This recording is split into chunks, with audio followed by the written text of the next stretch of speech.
Creators. What if the reason your life's work feels unclear isn't because you don't have one, but because you were trained to survive instead of see it? And it's not your fault. See, you were trained to be good at getting by, but not at becoming who you are meant to be. That's why tonight you're going to meet a young woman named JoJo. Okay, JoJo is learning what her life's work actually is. She's discovering how to get there. But right now, JoJo can barely see it. JoJo can barely recognize it. Because when survival becomes your default, you don't ask, what am I called to do? You ask, what's the next thing I need to do?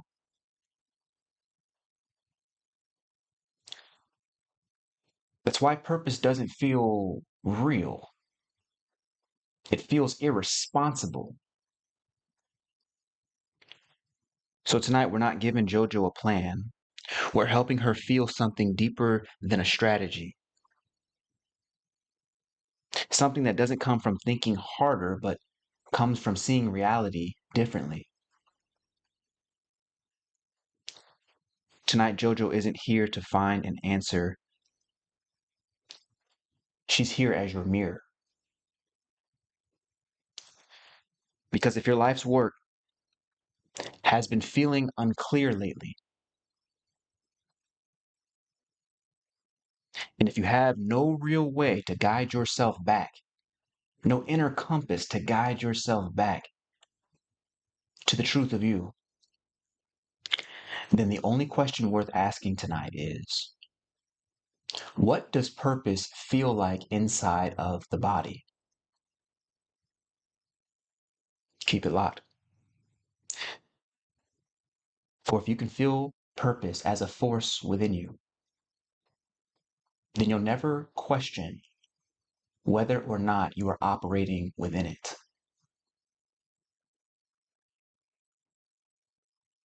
Without further ado, if you're ready to live free beyond fear, welcome here.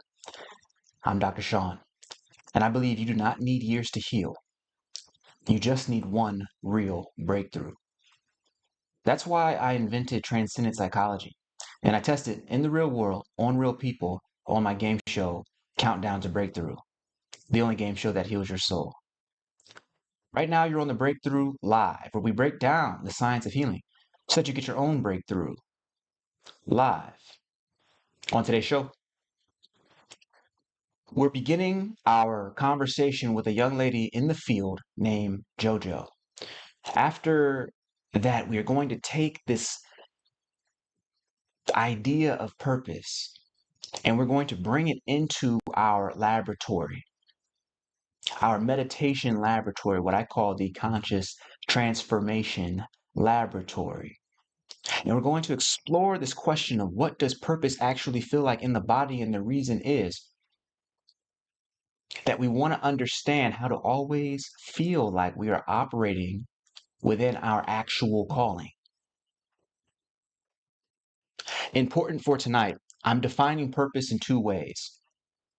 There is life's work, which is what you are actually here to do, to accomplish, how you are meant to express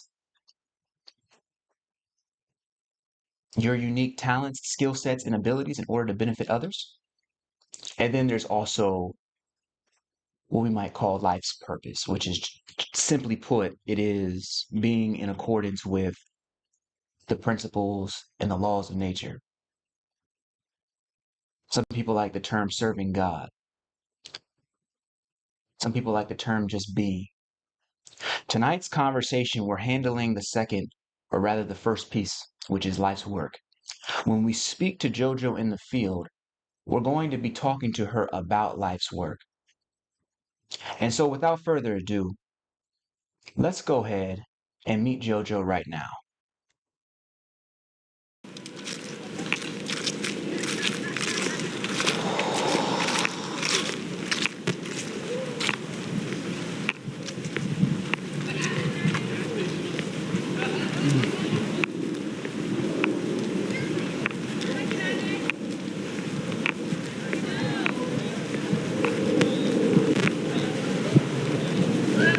Did we just see this one?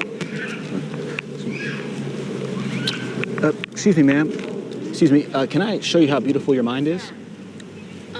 Yes. What's happening right now? What's that? It's a YouTube video. Well, first of all, you're not going to be on camera until you say that you're interested in. Basically, we're shooting a mind game series. Okay, and so what it is I have 7 minutes. Okay, to show you how beautiful your mind is, and if I don't get it done in 7 minutes, I actually have to pay you cash. So what questions are you asking? I'm asking 5 questions. In fact, the question today, in today's mind game, we're talking about purpose, right? And so we're all talking about life's work, the thing that you were put on the planet to do. And so a lot of people don't know what that is. And so I have 5 questions to help you discover what that thing is. Are you up to play? All right. Okay, wonderful. All right, so here we go. So you can stand up with me, and I'm gonna set this right back here. Sorry. No, you're all good. You're all good. You just enjoying the grass? Yes. Yeah, pretty much just. You're getting the earth energy is what we call it. Pretty much. You know what? I'm gonna take it off once I'm done. I'm gonna be real quick and. What's that? I'm gonna be real quick and do it. Yes. This should not take long. Okay. All right. So what's your name? My name is JoJo. JoJo. I'm Shawn. Hi. Nice to meet you. Nice to meet you as well. So this is for the Dr. Shawn channel. It's on YouTube, okay? It's called Countdown to Breakthrough. I have 7 minutes to guide JoJo through 5 questions related to purpose. And JoJo, here's the thing. A lot of people try and answer their life purpose from their head. We don't want to do that. We want to answer the life purpose from the heart, okay? We want to answer the life's work from the heart. And so let me go ahead and put you here.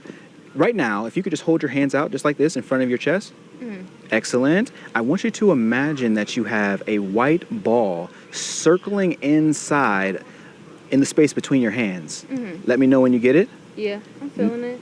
Yep. Excellent. Now, fill that ball, that white ball, with love. Right from your heart. Fill the white ball up with love just like it's a balloon. Let me know when you have it. Yes. Excellent. Now, see that white ball of love go inside of your own heart. Felt it. Ooh, beautiful. Okay. Now, anytime that we're asking these questions, I don't want you to answer from your head. I want you to answer from your heart. Answer from that love space. Yes, yes. Here we go. So the question is, my first question is, what would you love to create if you could create anything in the world? No. Answer not from your head. Answer. Let the light in the heart answer. What does it say? Ooh, I would say probably just like music, or just like, I would say helping people out, music, just trying to make sure that I could just have a message. Beautiful. Okay, so music is your art.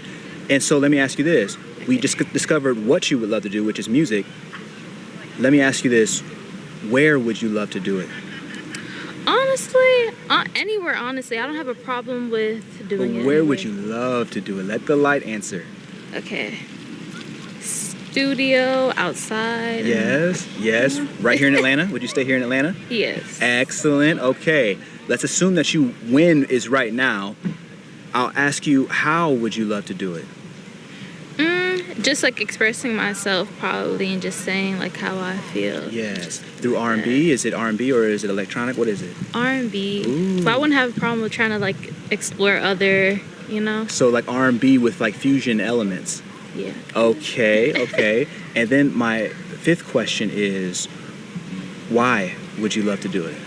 Honestly, I mean, I love music. I love to like sing. Like, I like being in like environments like this and Yes. just being like in a calm state, I would say.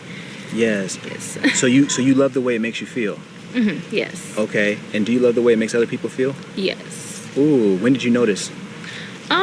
When I was like really young, I would say probably like 5. What was the memory? I remember like me just kind of like singing like Beyonce. I love that woman to death. So like I would just listen to her music a lot, and I really really like her music. I think she's dope. Yes. Yes. Yes. And so, but you, just like Beyonce, had that child, that inner child singing. Beyonce been singing since she was a kid. Yeah, like I love that lady. And so, was your life like that too as a kid? Were you also singing as a young child? Yes, I would sing a lot. Yeah. So, would you say that music, you feel like God has made music your life's work, the thing that you're meant to express yourself through? I feel like it's a part, but I feel like it's also like kind of like finding out like yourself, trying to go into like deeper parts of yourself, like go through the realm, kind of find out how like, you know, like other things about yourself, like hey, like what triggers you, what makes you feel good, what makes you feel any types of ways. I would say it's more to just music. I feel like we have a lot more. I think we just focus on career more and not mind, body, and soul. So yes. So yeah, I would say that. So when we're talking about life's work, we do mean something different than life's purpose. Life's purpose is mind, body, soul. But the way that you express that is what we're interested in finding out today. And it looks like you've identified at least one vector, one way of doing that is music. Yes. You know, and so that essentially is the mind game, is to be able to ask yourself the questions that lead you back, because there's so many ways that you could be distracted. Someone could say, oh, no, what you need to go do is get this job, or what you need to go do is do this other thing. You know what I'm saying? There's so many ways to kind of lose sight. But if you can ask yourself those questions of what do I love? When do I love to do it? Where would I love to do it? How would I love to do it? With who would I love to do it? Matter of fact, that's my last question. Who would you love to do music with?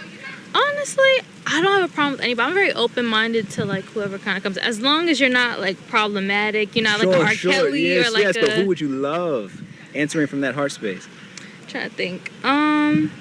Maybe like SZA or like, you know.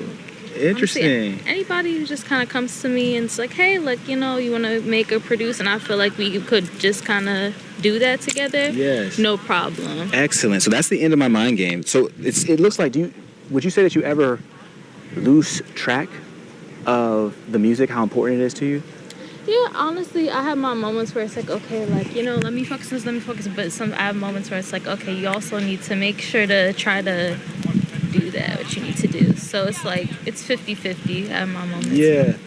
I think in times, the last thing I'll leave you with is that in times when, you know, you're kind of moving away, I think it's always helpful to just come back to these 5 questions and being able to say, wait, what is it that I love? When would I love to do it? Where would I love to do it? Who would I love to do it with? And why would I love to do it? And you notice that all of those things point to one answer. Mm-hmm. And then it only makes sense because it's love.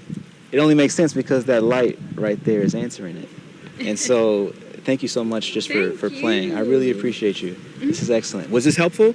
Yes, I enjoyed the conversation. Okay. Okay. I feel like it was very positive, and you came in with very like good positive questions. So like, yeah. Absolutely. Thank you so much. Thank you. Yes. Have a wonderful day. Yes. And when this comes out, I want to be able to show you. Do you have like an email I could use? Yeah, definitely. I'll grab this. Let me know when you're ready. Blessing, literally. Dude, listen. So what the point is that JoJo was just explaining how she is doing music and she wants to put out more. Mm-hmm. And she said, but I just don't have a producer. But notice the fact that we even asked her the question about love in the first place, and she begins talking about music. She says, I need to have a producer. And who could be the producer? The guy who's standing behind the camera recording the conversation in the first place. See, that's what love does. It puts you in the right place at the right time. And if you're willing to follow it, instead of just thinking that you know the answers, leaning on your own understanding, you follow the voice of God, you understand that, oh, wow, I have everything that I need, and it's all right here. Ooh, yeah. Look at you. I feel like it's like a blessing. That's sure, yeah. So say that again. What are you saying? I feel like it's like a blessing, like God kind of like sends y'all to me, or like just like the universe to kind of like, okay, like, you know what? We know you need da-da-da-da-da. We gonna try to bring somebody, and like it just happened. I didn't even know he was a producer at all. Right. It's crazy. Yeah. All she had to do was talk about love.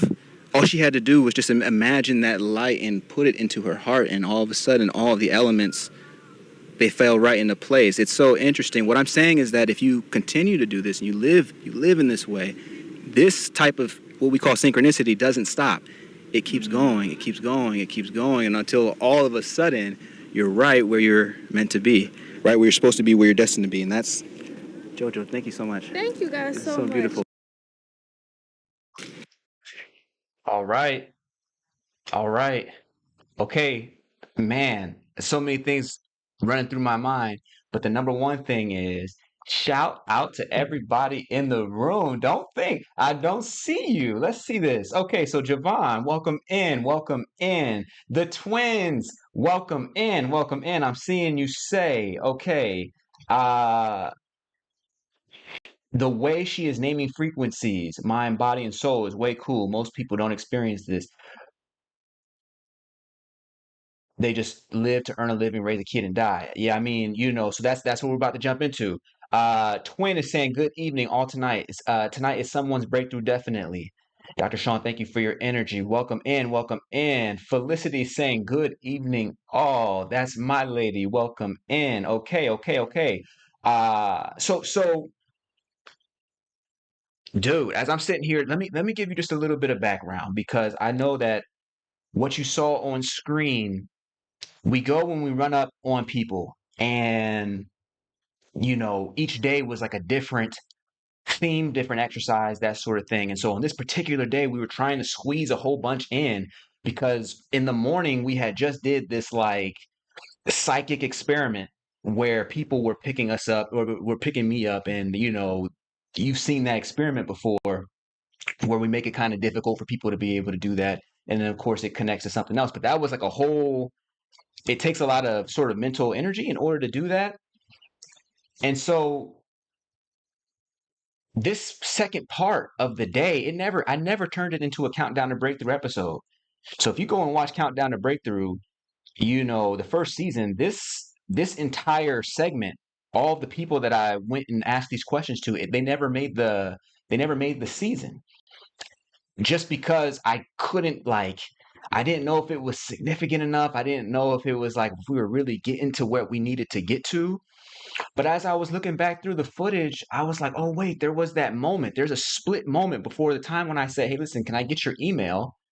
I need to get your email so that I can send this to you when it comes out, thinking that I was going to create an entire episode around the footage, but it never did. I never did. I might in the future, but I never did. And as I'm getting the notepad, my cameraman, Chris, shout out to Chris. He's also my editor, you know what I'm saying? Shout out to Chris. So Chris is probably watching this right now, you know what I'm saying? So it's like Chris was like she started talking about music. She started talking about, wanting to do certain things. And Chris was like, oh yeah, I produce, I rap. Chris done been in Tyler Perry films. Chris done been, you know what I'm saying? Chris done did, like, Chris is on Netflix. Like, Chris done did it. And so it's like, this cat is one of them Swiss Army knife type of, Swiss Army knife type of brothers. You know what I'm saying? The dudes that can kind of just do anything, And so Chris was like, yeah, I produce. So if you ever need to work with somebody, because her main thing was like, she was like, I want to start with this music, but I just don't know how to really get started. I don't really know how to work with, like, how do I find people who are as serious about the music as I am to work with? And Chris was like, hold on, man, I've been like this media creation, whether it's music, soundtracks, editing, film, video, like he was like, that's all I do. And so she was like, oh wow, it's really a blessing, not in the sense that he has to become her producer, but just in the sense that there's a relationship that can be established there where she can plug into existing networks. And so the reason I wanted to bring that for you today is because we ran up on some, I do not live, this is happening in Atlanta. The footage that you just saw was happening in Atlanta. I do not live in Atlanta. I am not in Atlanta right now. I live in Austin, Texas, right? And so I got this feeling one day to, Love says, hey, look, go down to Atlanta and film this series. Like, get on a plane and go. And so I get down there, I'm going. I don't know what it's gonna be. I just know that I got these little exercises that I'm about to work people through because I had never done like kits on the streets like this.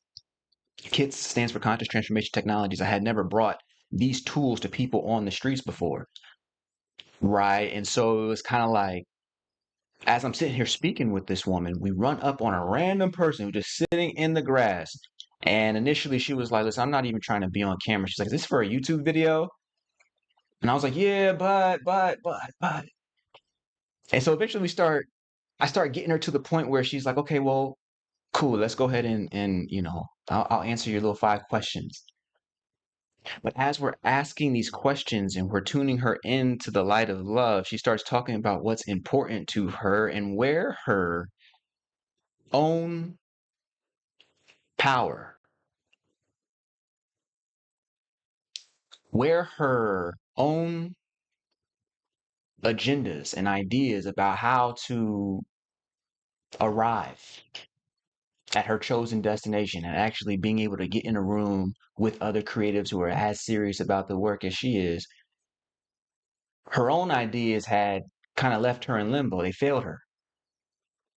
But we start asking these questions about love, and she starts reminding herself, wait, that no, this music thing, I'm actually, it doesn't have to be the work, but it is a part of what I feel directed to. And to be able to get in a room with other creatives, if only I could find them. But now we're talking about love, and the very act of her talking about love triggers Chris to say, oh, wait, I could help with that. The dude who's standing behind the camera is like, hey, he put that's why we didn't catch it on film, is because he had to put the camera down and be like, hey, I can help with that. You know what I'm saying? And so just by talking about love, she sent out a beacon that attracted what she needed back to her. And so the point is not about a one-off incident. The point is that as we operate with that love capability, with that in that love frequency, if you don't if you prefer, you could say as we're being honest with ourselves about who we are, what we're here to do, what we're interested most in doing, and we take that seriously. We actually honor what we're interested most in doing. The moment we begin moving as if we are honoring that which we are most interested in doing, it's as if reality summons the next steps for us, summons the networks, the relationships. It's as if it simply appears. And so as I was combing back through the footage, I was like, okay, maybe there's something in this one after all. Because you saw like JoJo was like, okay, I'm holding this ball, and she was like, okay, okay, I'm cool. Like I get the exercise. I'm supposed to answer from this light of love inside. All right, cool. And so I'm like, okay, well, what would you love to do? Where would you love to work the most? And she's like, well, I think I don't. I mean, honestly, it's like, and it's like, that's in the head. The habit is to go to our spokesperson, is to go to the person that we want other people to see and just kind of, oh yeah, I'm gonna just, yeah, honestly, I think it's just, I like, I would work with anybody as long as it's not R. Kelly, you know what I'm saying? Like, I don't know if y'all caught that. She was like, I work with anybody as long as they're not problematic, like R. Kelly. Um, I'm like, okay. Like, heard all that, but like, let's answer from the appropriate place. Let's answer from the appropriate place. And then tell me what that answer is. And you could see JoJo struggling to go back and forth between her head and actually like, oh no, hold on. Also, this music thing is really interesting. Also, I really do love Beyonce. I love that one. Right? Like this is what's coming out of her. And so it's like you're getting this mix of her public performance, her wanting to, not look silly on camera, and you can feel that self-consciousness, but in between those moments you get an authentic frequency. You get something that is coming through her that actually sounds real. And so the question really is tonight is like, listen, Are you living below your calling?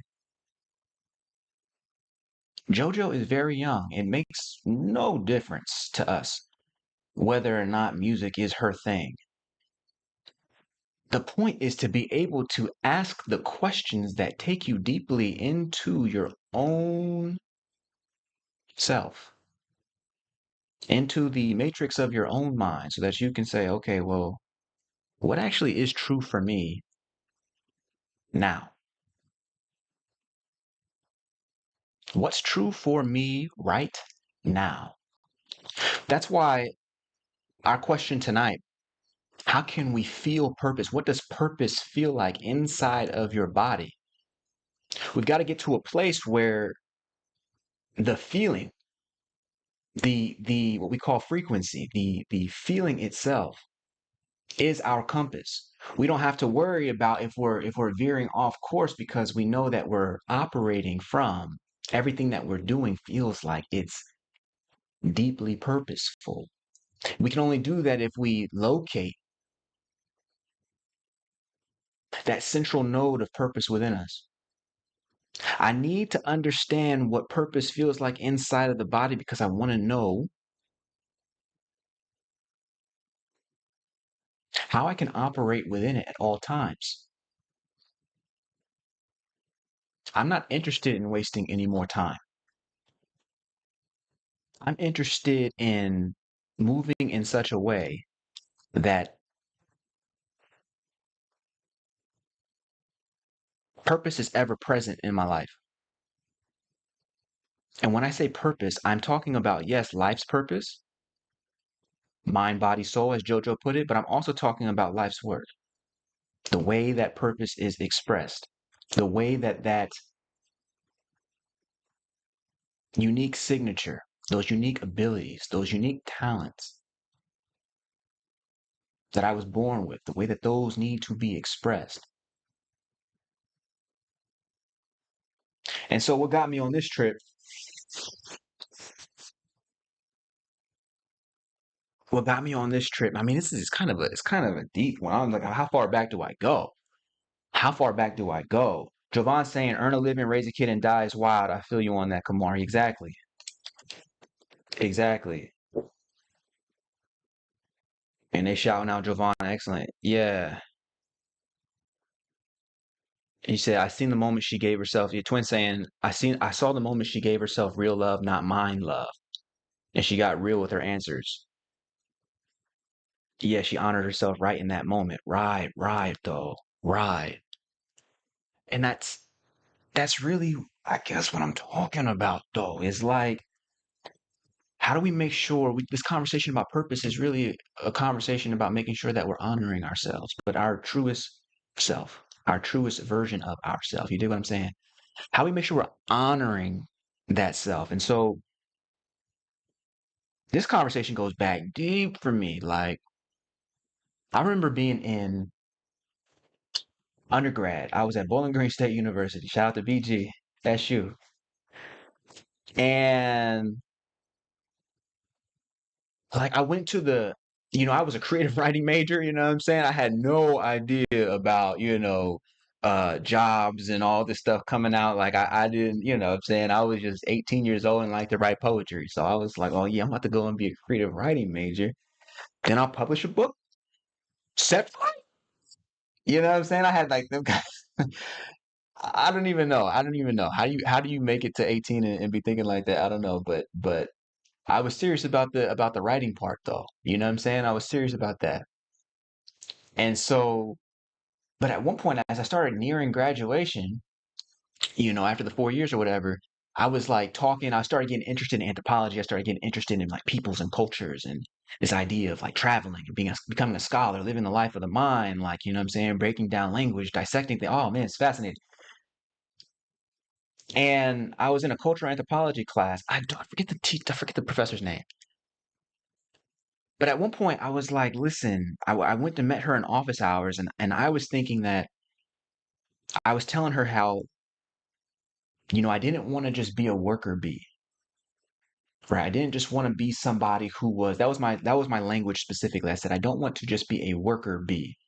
I don't want to just be somebody who is a cog in the wheel, who's just kind of going through the motions, who's just doing what somebody else told them that they needed to do with their life. And so they go and work a 40-hour job situation at a factory, and then they come back home and, just kind of rinse and repeat. I'm like, I don't know much about life, but I know it can be more than that.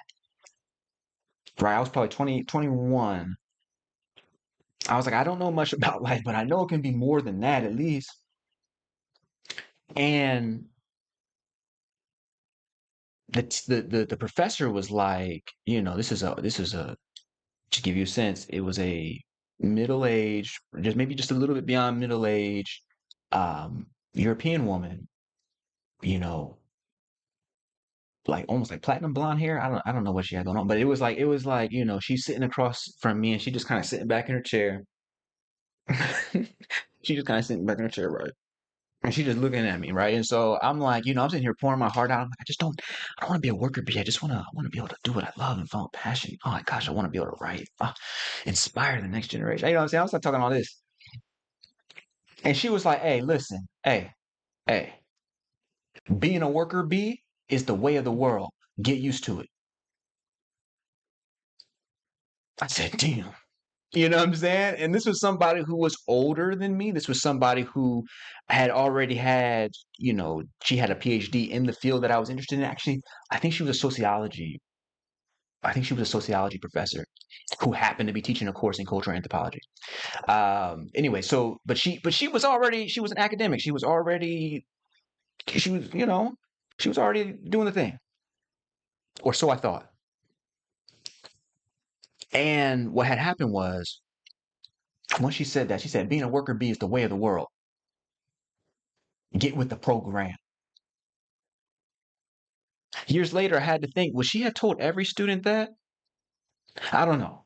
But in that moment, I felt I left out the office feeling so deflated. Like, I was like, what do you mean? Like, if this is somebody who is 20 years my senior, perhaps, 25 years my senior, and they're saying that this is the way of the world, like, what am I not seeing? Have I just been naive this entire time, believing that somehow I'm going to be able to create a life that is based off of actions that are aligned with love, that are aligned with, at that time, I would have said God. Today, I would probably still say God. You know what I'm saying? Like, I use the terms interchangeably: love, God, reality, consciousness, true nature. Same thing for me. So I would have said, all I'm wanting to do is follow this impulse that God has put in me to express, and this person is saying that is not consistent with the reality that we're living in. And so, I was tough about it. I was tight about that. I was like, okay, so what's this mean? You can feel, if you're an artist, you're a creator, which is who this podcast is for. You know what I'm saying? You're a creator. So you know that the creative impulse does not come from you. It's not even just yours. It's something else. And you know that when you're creating, something beyond yourself comes through on the page or in the track or in the whatever your canvas is. And so for somebody to say that is not worth being in service to, we got to be in service to the coins of empire. We got to be in service to whatever keeps the lights on, the bills on. What? It just it didn't make sense. So then I was like, oh no, she's tripping. Let me go ahead and start talking to my other professors. Let me go find out what, I'm saying, whatever. I need more information. So I start talking to other professors, and basically they started saying the same stuff. Like, you know what I'm saying? It was pretty much like they were like, yeah, well, we've been doing this. We spent 10 years, 15 years getting a PhD, and we only make $40,000 a year. And I'm the head of the department. I was like, oh, fuck. I was like, oh my gosh. So you mean to tell me that it's almost as if we get penalized for trying to follow this impulse? I'm like, damn, that was an issue. I did have one professor, a poetry teacher. And I think, to be fair, looking back, I think she was only working at the school like part time. You know what I'm saying? Sometimes they bring in part time lecturers or whatnot in the creative writing department. I think she was like a stay at home mom for real. But I had told her what the professor, the anthropology professor said, and she was like, you know what? Don't listen to that. Don't listen to that. There's more. And dude, for whatever reason, I believed her. Maybe because I secretly just wanted to, you know what I'm saying? I just wanted to believe something other than what they was talking about. But I just believed her. I was like, all right, yeah, yeah, yeah. If I could just follow this writing, I could just follow, I could just keep going. I could just. And so, I ended up going into grad school, doing the PhD, doing all that stuff, continuing the writing process, continuing to publish book, continuing to publish research, continuing to, following the impulse, continuing to travel and study cultures and peoples and all that stuff. Oh, yes. And had a blast doing it. But as I was coming to the end of the graduate school experience, as I was finishing up my PhD, I started seeing people would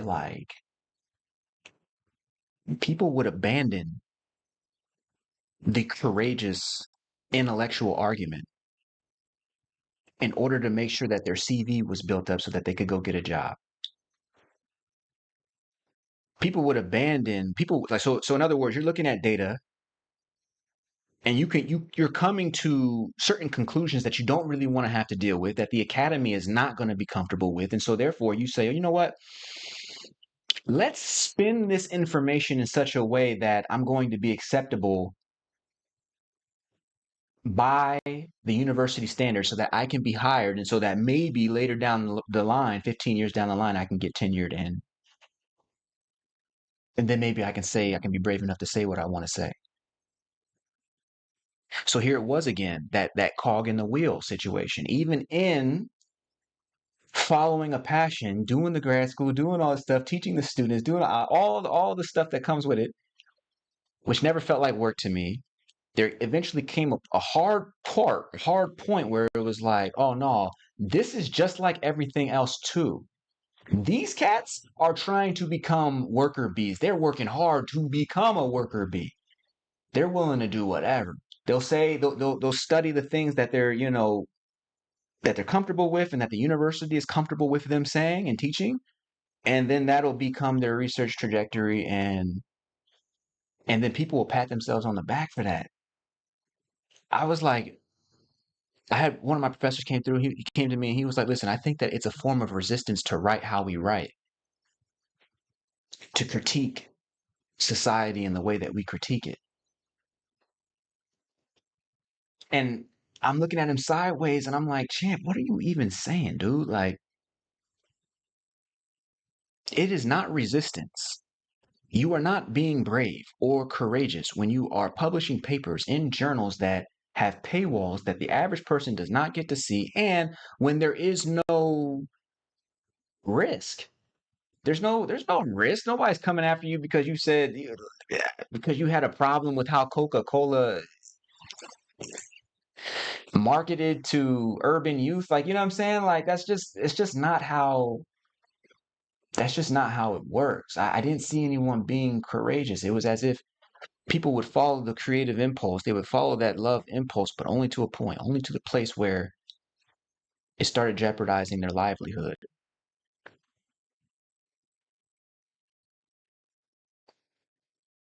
To me, man, that was a problem immediately because the people that was looking up to, the people that I was like, oh man, this dude is super courageous. I'm seeing this person not go build the thing, not go do the. I'm seeing this person look at data and write a paper rather than speak up, write a paper about how people are not being hired, how there's not like diverse perspectives in the university, let's call it, but then not speak up when it was actually time for the department to hire these diverse perspectives that the person was just writing about. You feel me? So it was like okay, so I'm not seeing y'all being courageous really. What's going on? At what point does purpose, our life's work, get co-opted by interests that don't align with true purpose, with our real selves?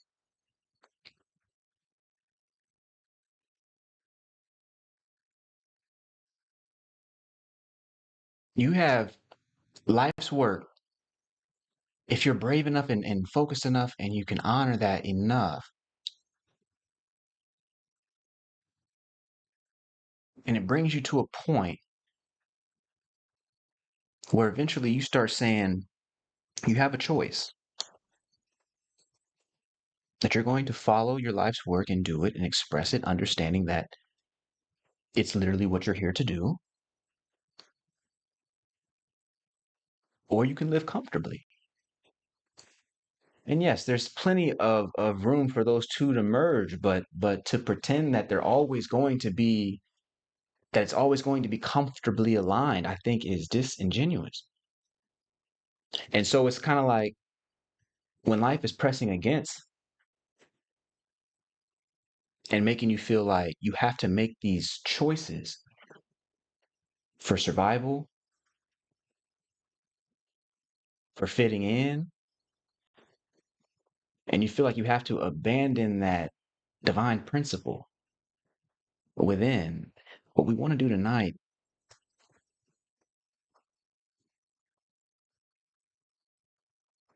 is make sure that signal, the signal of purpose, the signal of our life's work, it never gets blurred, never gets blurred.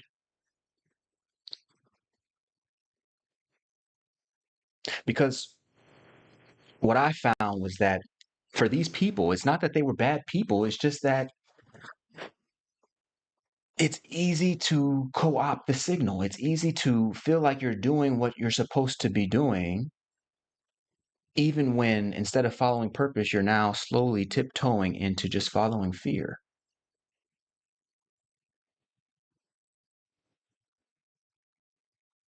I want this to make sense. I want this to make sense. Twin saying, how does one know to differentiate between life's work and your true calling? I call them the same thing. It's the same thing. It's the same thing. Now, a job and a true calling are two different things. That can be two different things. It can be one thing, but they can also be two different things. And so what I'm saying is that when the signal of purpose gets co-opted by fear, that's if you already have a certain level of understanding and discernment. But if we're being real, the fear gets pressed on people so much that people don't even have time to ask about the purpose in the first place. Wouldn't have been in that situation in the first place, never questioned being a worker bee in the first place. They just was just how things went.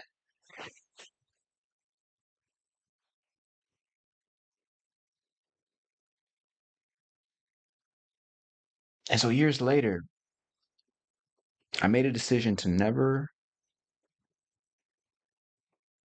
forfeit purpose for fear. I wouldn't. It's silly to make that trade, but it's easy to make that trade when we're not clear on what purpose actually feels like. Because you done seen a whole bunch of musicians fail. You done seen a whole bunch of writers and artists and all kinds. You done seen a whole bunch of broke cats. And so the fear is, oh damn, I don't want to be like that dude. And so people start looking for the most comfortable or the easiest path to getting away from the fear rather than getting into the purpose. Somebody let me know you understand.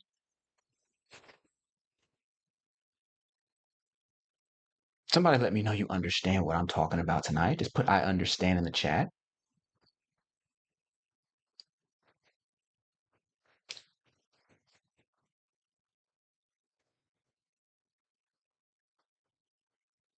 That's why we have to understand that when we are anchoring, what we're doing tonight is an anchoring discovery. We want to discover what is the anchor of purpose. How is it that I can treat purpose as if it were an energy force, an energy that exists within me that could anchor me into it, such that when I do look over at fear and hear its beck and call, I don't have to respond. I can stay the path, knowing that at the end of my life, nobody's going to be saying that they wish they lived in less purpose, that they wish they didn't do as much of their life's work. Like, no one, zero, there are zero humans. There are only zero. And so, if you like, life's work again is not just about career. That just happens to be my experience. That was the place where I started learning that, oh, okay, this really matters. How you spend your time really matters. When you think about purpose, I saw a quote from Alex Ramosi this week. He's like a big entrepreneur guy. He was like, listen, the purpose of a hammer is to like hit stuff. It's to, it's a tool that's meant to drill things into place or push things into place. But the purpose is really based off of its intention, how it's used, what changed as a result of that hammer existing. That's the purpose of it. Did you use that hammer in order to hurt somebody? Did you use that hammer in order to hang up a portrait? Did you use that hanger in order to build a house? Whatever changed in reality based off of the presence of this tool is what the purpose of that tool is. So he was saying, like, the purpose, your life's purpose is exactly the same way. Like, what changed because you existed? So you can see that life's purpose it's not just about your career. It's about, okay, how did you show up for your family? How did you show up for your friendships? How did you show up for your relationships? How did you show up in the workplace? How did you show up in your career? How did you show up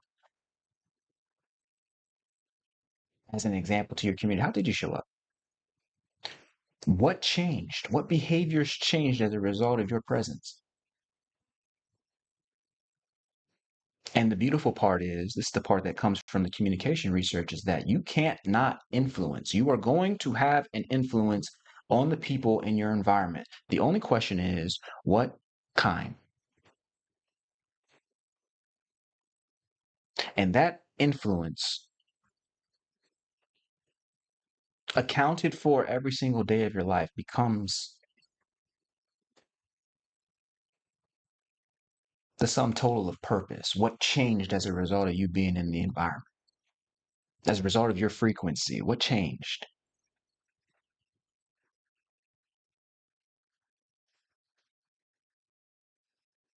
That's why tonight it's so important that we get into the conscious transformation laboratory and we anchor ourselves, if we can, to the very frequency or feeling of purpose. I want to know how to be in it at all times, not just when it's convenient.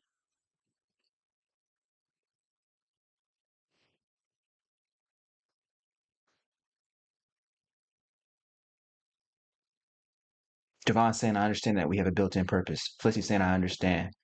Twin saying, picking up what you're dropping. You got the handout. Okay, hilarious. Twin saying, why that changed for me is my thinking on love. I once hated the city I live in now, but now I serve my community with grace and happy to do it. Absolutely. Absolutely. Absolutely. If the thinking on love changed and it brought out a new orientation to reality, ooh, imagine.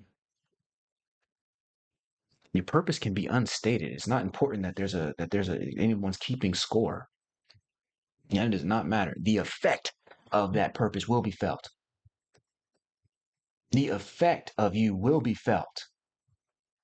The only question is what is the effect. That's why when we go into the conscious transformation laboratory tonight, we are asking ourselves the question, what does purpose feel like inside of the body? Why do we ask? Because I want to be able to anchor myself to it. Why do I want to do that? Because the world is going to push fear on me. It's going to push risk on me. It's going to push an agenda on me. And I want to be able to be anchored in purpose so that when the agendas come, I ain't got no time for it. I have time for it. I'm just too busy being on purpose. I'm just too busy being on purpose. I ain't got no time for it. You see that? That's why, as we go into our conversation, our lesson, principle, path, and pattern tonight, we can only do so once we have experienced our conscious transformation laboratory. So now is the time for you to find a good place for us to go within. If you're new here, what we are doing is going into an inner experience, a place where our questions lead to answers that reveal themselves in feeling. It's not about being able to read what's true inside of a book or even taking somebody else's understanding of things as our own. It's about being able to shut the eyes, close off the doors of perception, and turn within.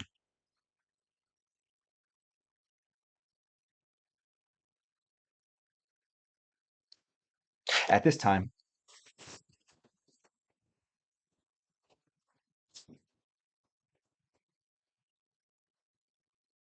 find a chair, or you may stand, or you may lay. If you are sitting in a chair, you are sitting in the chair with your back straight. Imagine an invisible string coming down from the ceiling, coming down from the sky and attaching into the crown of your head. Then imagine simply hanging from this string. Let your body go.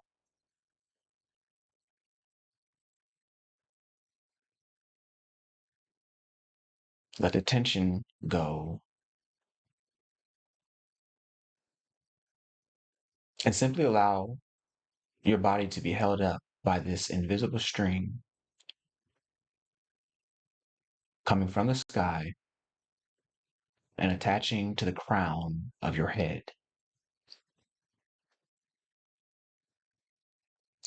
If you are standing with feet shoulder width apart, hips tucked under your shoulders. And that string is coming from the ceiling, attaching into the crown of your head. That invisible string is holding your entire body up. The visualization of the string simply allows for your back to straighten. A straight back is helpful for breathing, for energy flow, and for paying attention. If you are lying down, you are lying flat on your back with your head tilted slightly up.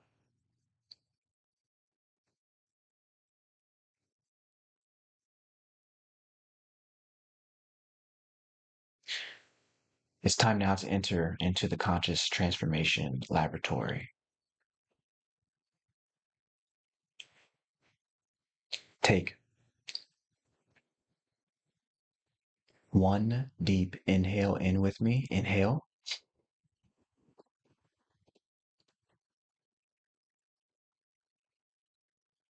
Exhale.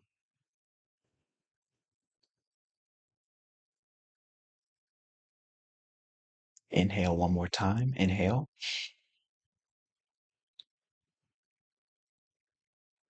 Exhale.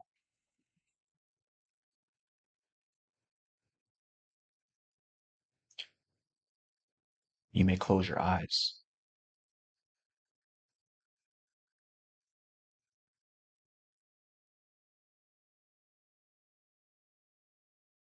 At this time,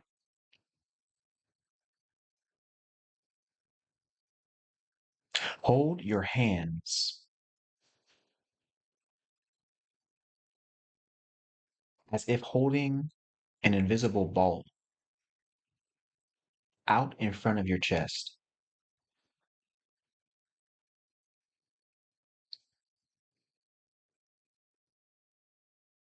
Your hands are shoulder width apart.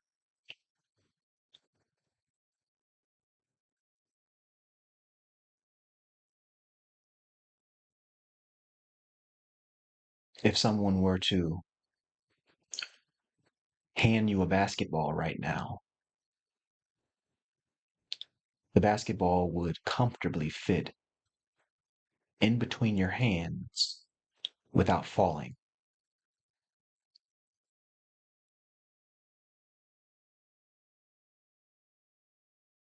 In this empty space between your hands,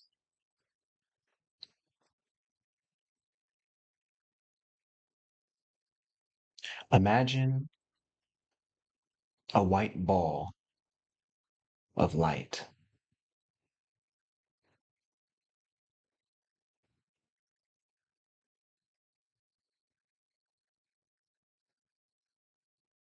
This white ball of light, the size of a basketball, is being held between your hands right now. And this ball of white light is connected to your heart.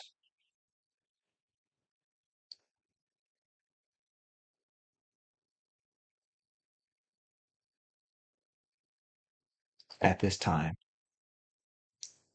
fill the white ball of light with an even higher energy called love.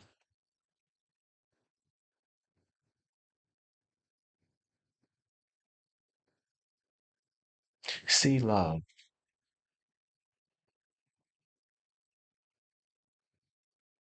as a bright light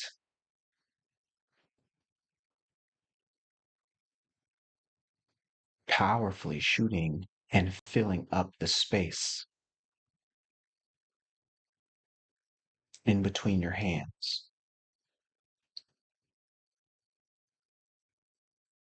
You are now filling this white ball of light with love itself.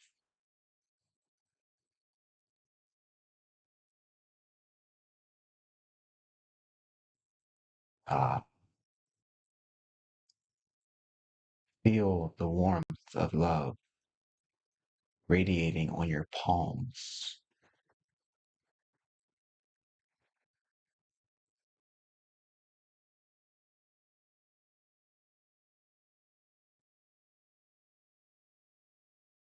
Feel the warmth of love radiating on your wrist, your forearms, your chest.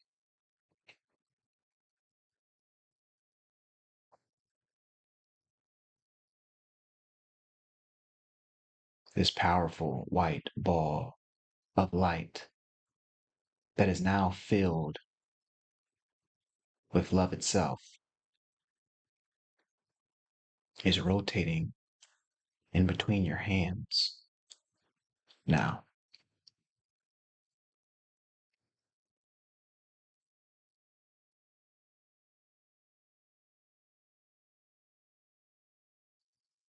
see if you can feel what this love is like. What does this love feel like now?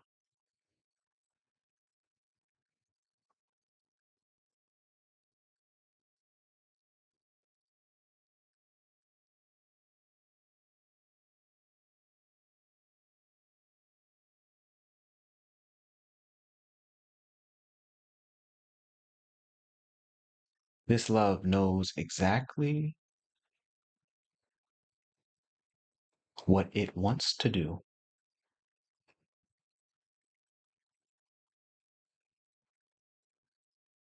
at every moment.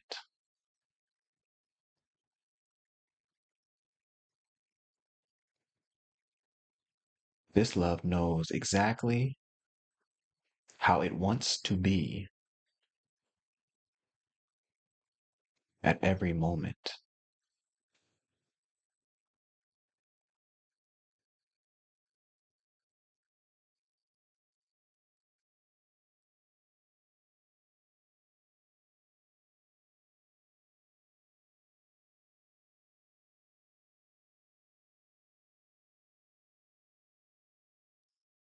In one moment, you are going to absorb this love and the white ball of light that the love is comfortably resting in. You're going to pull it all back into your own chest, into your own heart, such that the white ball of love light is completely resting on the inside of your own heart. On the count of three, I want you to see this white ball of love light pouring into your own chest, vibrating deeply into your own heart.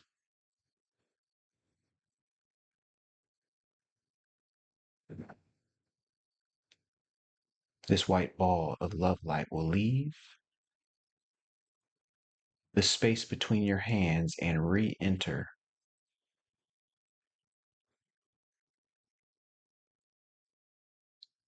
your own heart.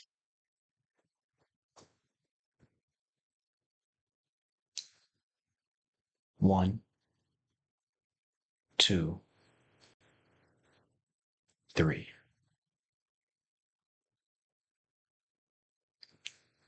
See this white ball of love light suck into your own chest, finding and vibrating its way into your own heart, and feel it.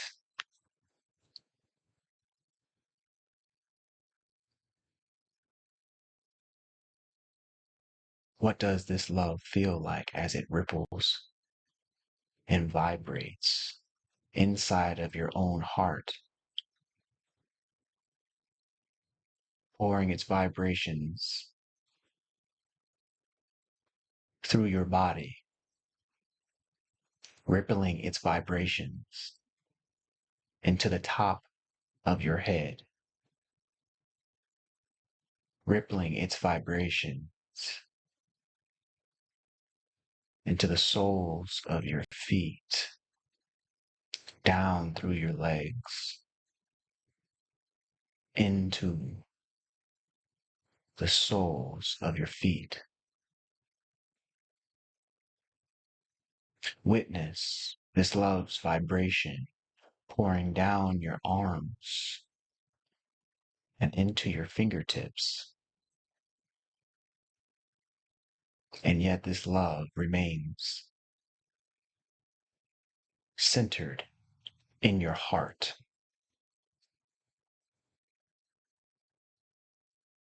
What does this love feel like?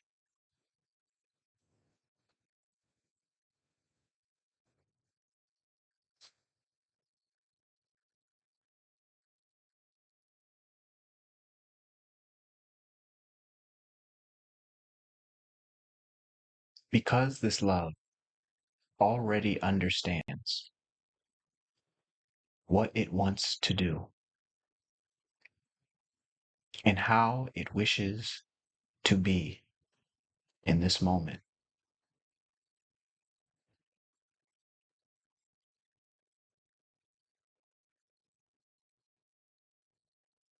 Ask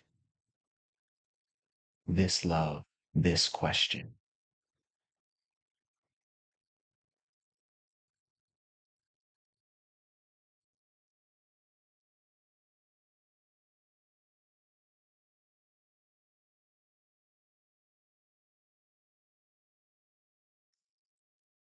How do you wish to express yourself in this moment?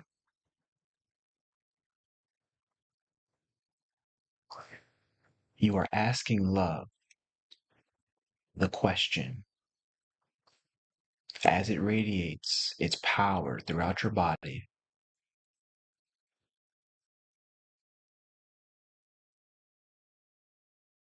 How do you wish to express yourself now?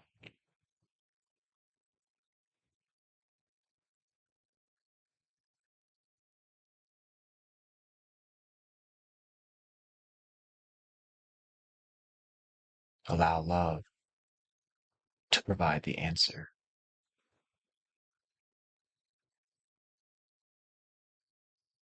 Simply rest until it does.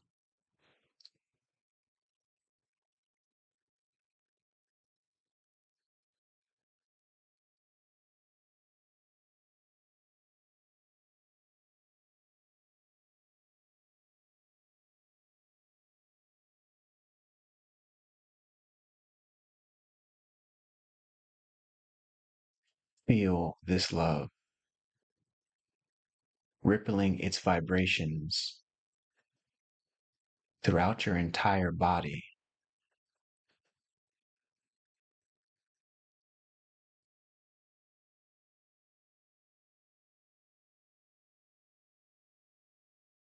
Even as you ask it, how do you wish to express yourself now?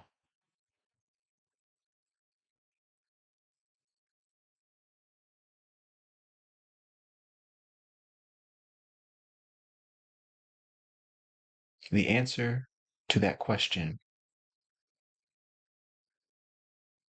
is only yours to know.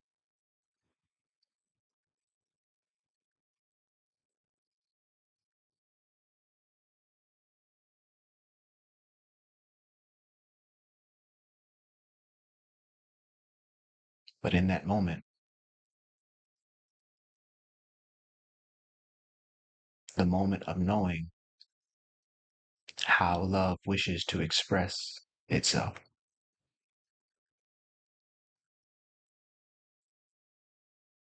that moment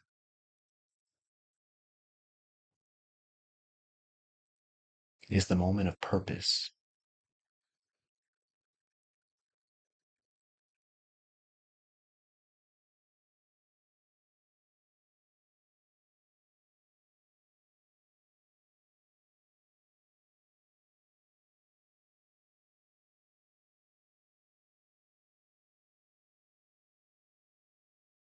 That moment is the moment where your life's work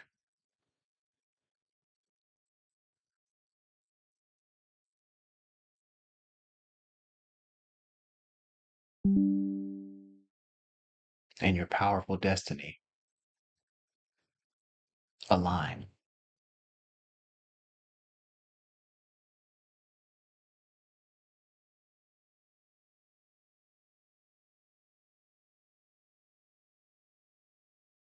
Feel love radiating from your heart in its ripples, touching every atom in your body,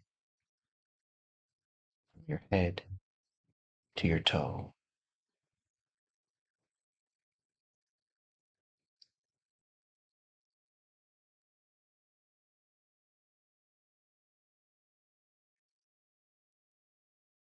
This is purpose.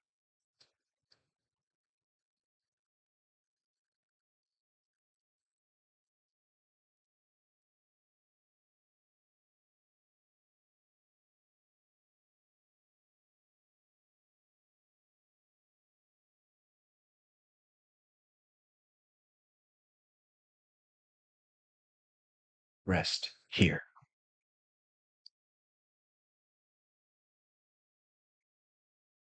until you know without a shadow of a doubt what purpose feels like inside in your body.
Take one deep breath in with me. Inhale.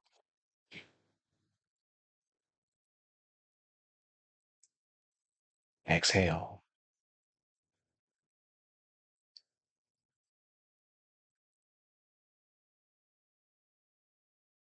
Continue to allow love's vibrations to ripple through you.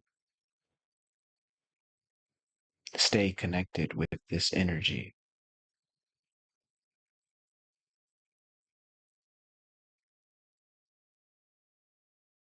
that you may always find your way back to purpose.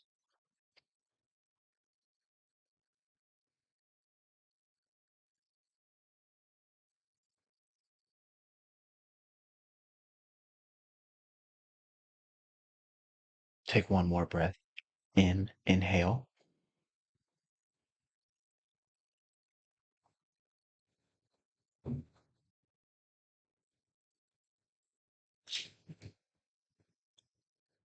Exhale.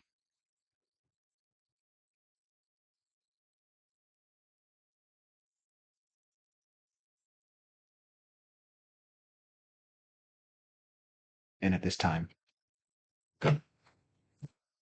when you're ready, you may open your eyes.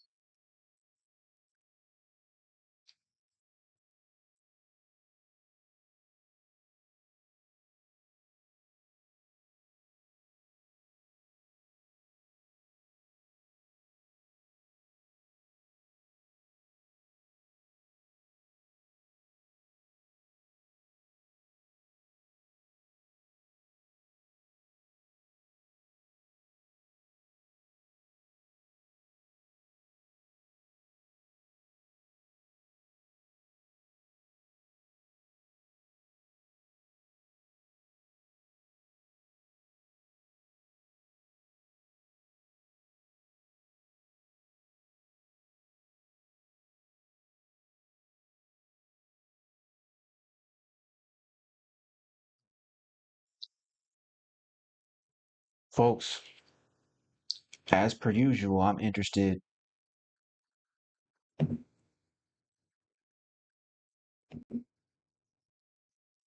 in knowing what your experience was with that exercise, with that conscious transformation technology.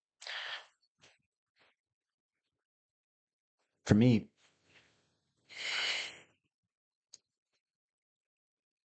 I just felt that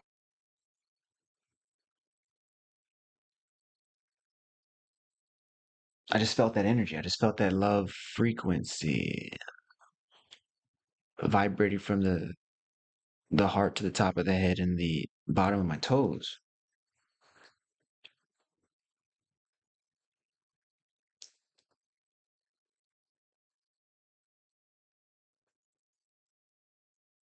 And then it just started to feel so natural, like kind of like what life feels like when your house is clean. when there's nothing lying around, there's nothing out of place. It's just together. Like I just felt kind of this open cleanse,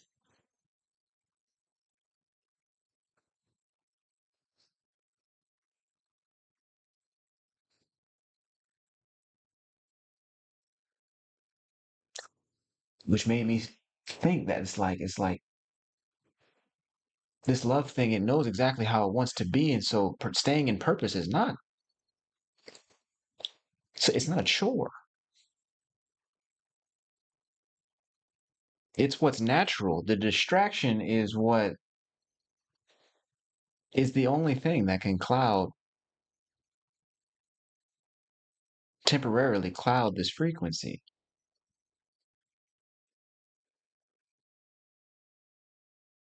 And so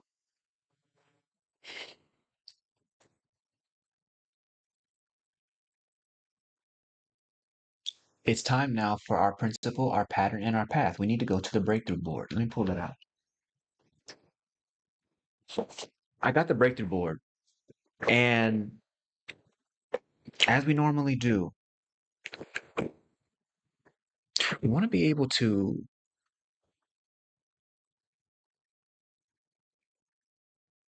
identify the principle that is coming out of our discovery tonight. Because our question was, what does love feel, oh, sorry, what does purpose feel like inside of your body? And the place where we naturally went inside of the laboratory was to this feeling of love. But once the love component was applied, I started to feel this level of clarity. I started to feel like a level of purity, like all the mud in a pond had somehow settled on the bottom of the pond where it belongs, and all the water was now purified and clear. It kind of felt like this clear sense of just being natural, of abiding in nature.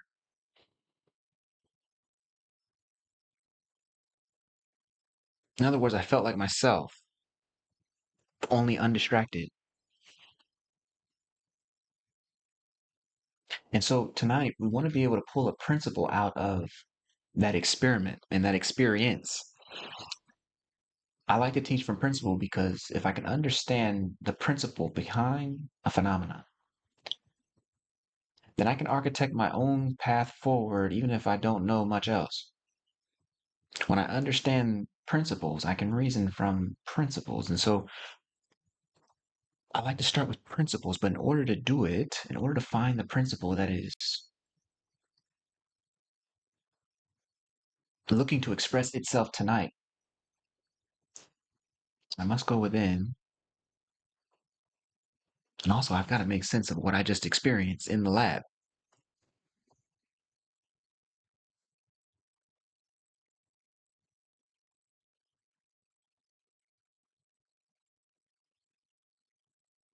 For me, it was like I witnessed a stable level of clarity that is, it's as if this level of clarity is always there, but that when I turn on the movie of the mind, when I enter into the theater of the mind, just like I'm in a movie theater, I can lose touch with reality and get so invested on what I'm seeing on the screen that I'm actually yelling at the screen, or I'm actually jumping, I'm actually getting afraid, I'm actually, you know what I'm saying? I end up responding to the illusion when the clarity is with me right now. The clarity is never left. It's only the distraction that makes it appear so. That was the general sense. And so we want to pull a principle out of that. Like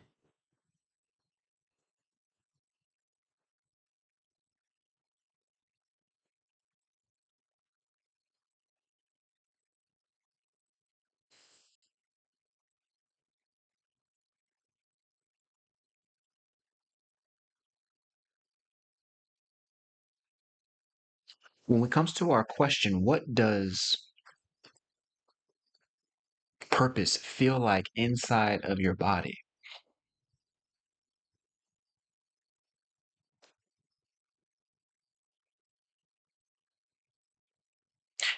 To me, purpose feels like rooted clarity. It feels like that which is always clear, foundational clarity.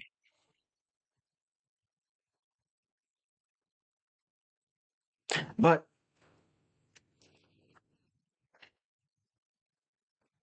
I hate to be generic, but this is kind of getting at the point anyway. It's kind of saying everything I need to say anyway.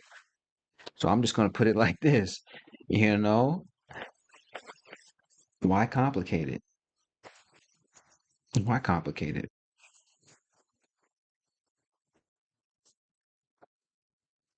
Why complicate it? Principle of the knife. The principle of the knife, when it comes to our question, what does purpose feel like inside your body? Well, tonight's principle is that purpose feels like love because purpose is love. It's the same thing. So when we're radiating in that love frequency and we're asking it, how do you wish to express yourself? That is our moment of purpose. That is our moment of purpose. And of course, when we're saying purpose, we not only mean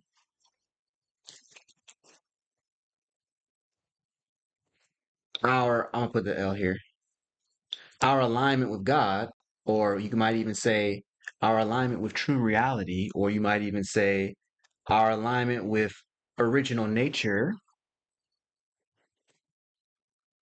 whichever acronym you like, whatever you like. But we're also talking about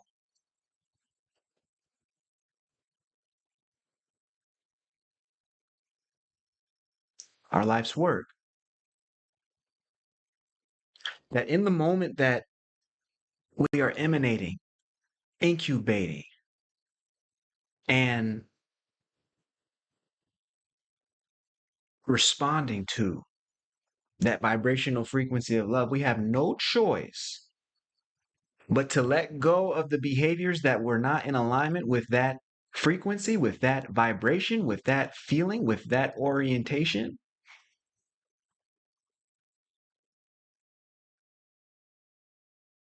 We have no choice but to come back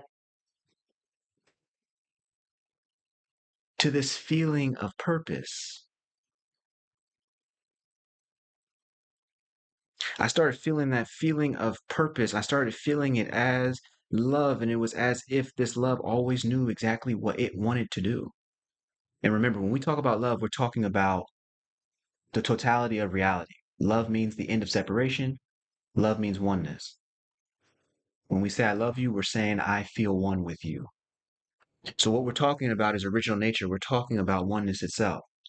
So when I can feel, however, that feeling of oneness is felt in the body as love, and I'm saying that that is the exact same thing as what purpose feels like. That is our principle. That purpose is love. That purpose is love. Were you ever to get lost, missing out on what your life's calling is, what your life's work is? All you have to do is find your way back to this frequency. Allow it to ripple through every atom in your body, every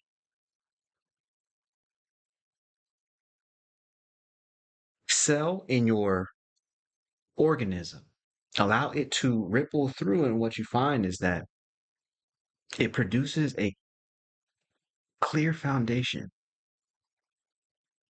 from which to look and act upon reality in a whole new way,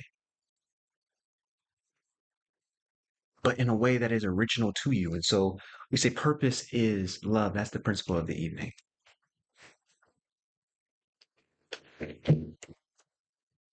which would mean that your life's work doesn't have to be, again, it's not just about a career, though it's that too. It's not just about how you show up in relationship, though it's that too. It's not just about how you handle this body temple, it's that too. You dig what I'm saying? It's all of the things, but because the love is everlasting, that means that it's a part of every minute of every day. So since we never leave it, it covers every spectrum of the totality of our reality, it covers every element of our day. So nothing is left out, which means if you didn't know anything else, but you only knew love, you would find out, you would do an audit over your day after living in love for a week and find out that, oh, wait, what I do, these are the activities that love has me do consistently. Oh, that's the career I need.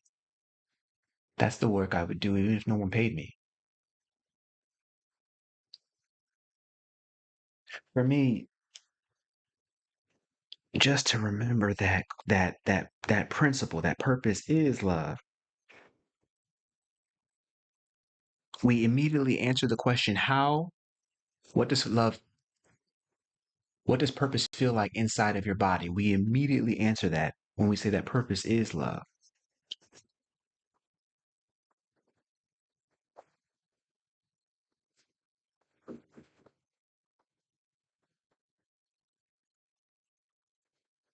That immediately gets answered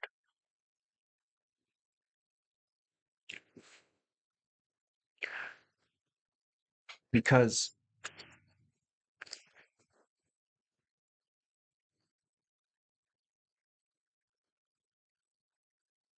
I find that life is not operationalizing for the individual. It doesn't really care about us as individuals. But the individual, their entire life is just looking to reconnect with the sum total of reality, looking to find its way back to God, looking to love and be loved. You dig what I'm saying? And so if we can just give ourselves that in one foul swoop, if we can just give ourselves that love right now, oh my goodness, we're back in purpose. Our every action is building our life's work. Our every action is building our life's calling. Even as we stay connected with mind, body, and soul, the entire cosmic architecture is working through us in that moment, in that particular point in time, through our unique abilities and capabilities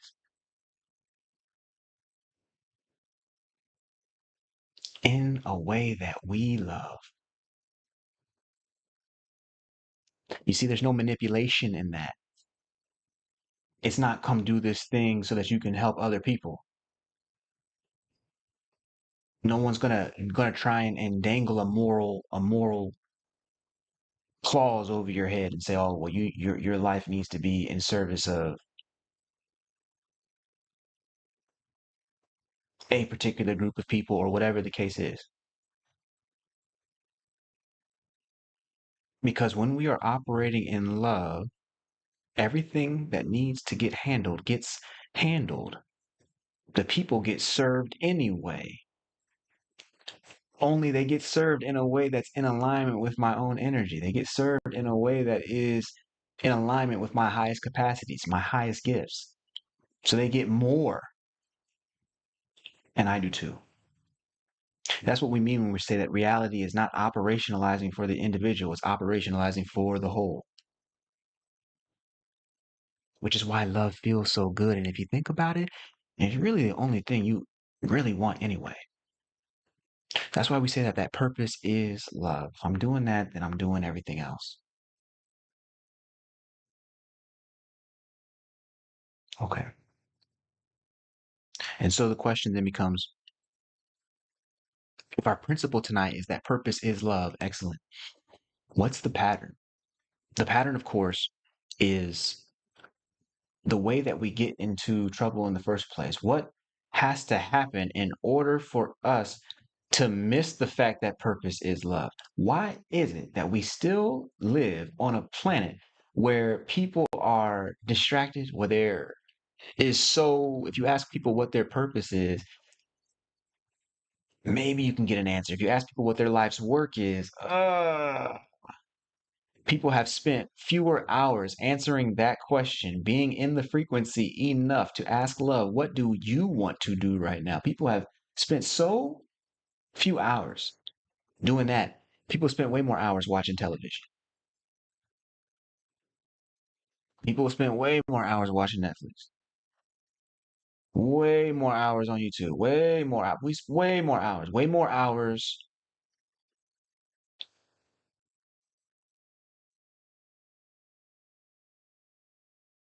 working in positions that we would not choose for ourselves were we clear. So how is that? Like what's the pattern there? What's going on? The reason I like to talk about pattern and teach from pattern is that or teach about pattern is that if I can recognize a pattern, then I can interrupt that pattern, I can change that pattern, I can transform that pattern. And so as we jump into the pattern for the night, we understand our principle. The purpose is love. But what is our pattern? What's the pattern? Like how do we get into this mess in the first place?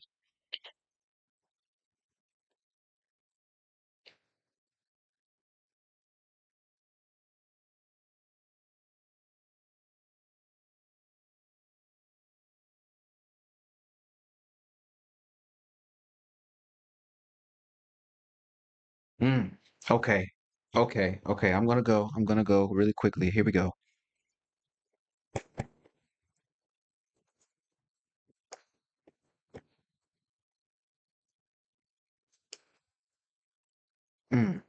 Okay. This just hit me. This just hit me. Javon saying, I felt waves of calm wash over me in the meditation. Ooh, right. And in that stillness, what emerges? Ooh, interesting. Okay, but we got to get back to the pattern. See, we are talking about the pattern. We talked about the principle that purpose is love, but we need to understand the pattern, that which gets us into trouble in the first place. And the pattern tonight is that our thoughts create a theater. We could even say that our thoughts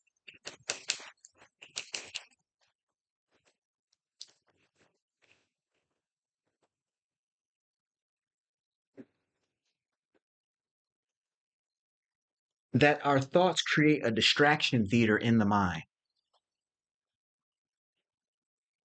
Our thoughts create a distraction theater in the mind. That's the pattern. One more. Our thoughts create a distraction theater in the mind. What am I saying? I'm saying that the reason that we decided to ask ourselves the question, what does purpose feel like inside of the body? What does purpose feel like in your body? The reason we are concerned with that question is because feeling is always more expeditious than thinking. A feeling will tell you more about the state of your psyche faster and more clearly than random, rampant thoughts ever can. And so what happens is this: thoughts create a distraction theater in the mind. Imagine if you go to somebody and you're telling them, oh man, I just want to follow my passion. I just want to do this art thing. I just want to do painting. I just want to do writing. I just want to do music. And they start asking you, who do you know who's ever been successful at that? What are the odds? Are you trying to be broke? Well, damn, now you sitting here going back through and you are thinking and imagining all the scenarios of things not working. And you're seeing the visualizations, the thoughts play out like movies on the screen of your mind. That's why I say thoughts create a theater in the mind. It's as if you just purchased yourself a matinee ticket to a distraction theater constituted by your own fearful thoughts. So these thoughts create a distraction theater in the mind when they are based in fear, when they are not rooted in purpose, when they are not rooted in love. And so what happens? We say, okay, well, damn, I wanted to do the writing, I wanted to do the music, I wanted to paint, or I wanted to work with kids, or I wanted to do, uh, you know, education. I wanted to do finance. I wanted to do something. But this person is saying, how many people do you know who have been successful at that? What if it doesn't work out? Then what would you do if you have to be homeless living under a bridge? You feel me? Like people then now all of a sudden, like the images, you go to answering those questions, summoning those thoughts, and then watching them play out in the theater of your mind. It's a complete distraction. You have no time to operate in purpose when you're distracted, occupying your time answering the questions of people who themselves are not rooted in purpose, themselves are asking questions based on fear, building up this distraction chamber that you're looking at. You're watching the images, you're watching the thoughts. You're saying, "Oh man, I don't know what I would do. I don't know how I would handle that. Man, I don't want to be broke. Shoot, my mama was broke. I didn't even have fun with that." You know what I'm saying? Now all of a sudden, it's going back through it's going back through the images that have been fear based, have been occupying the mind, have been occupying the theater of the mind, and have been causing distractions.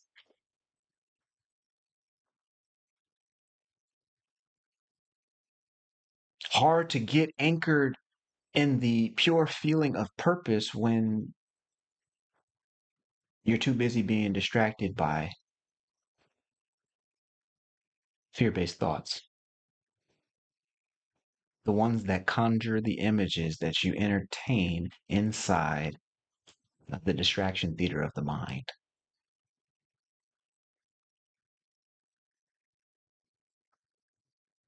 That was my issue.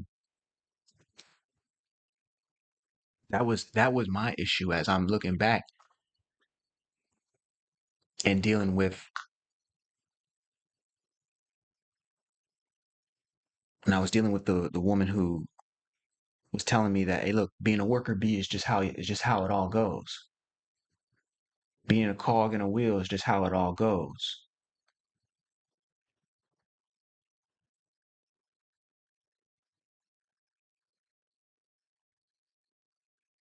There was that sense that, man, if this is the case,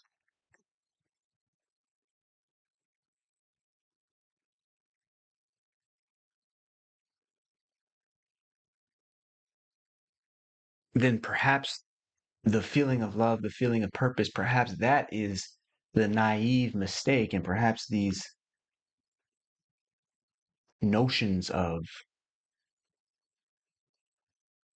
going to work your 9 to 5, coming home, putting some food on the table, and then dying makes sense. Maybe I had it reversed. I was too distracted thinking of all of the people that I had known who life was very much being a worker bee. That's how most people I had grown up with, most people, 90%, 95, 95, 99% actually, that I had met, everybody was with that program. The internet was not what it is today. People were just getting by. And as I look back on it, it's like, oh yeah, everybody was being persuaded by thoughts that were creating a distraction theater inside of their own minds, to the point that nobody wanted to do anything that was new or different, because the visualization of failure became a movie that just played on the screen of their mind, and they were just like, listen, I don't like how that story ends. So I'm not even going to start. I'm not even going to begin.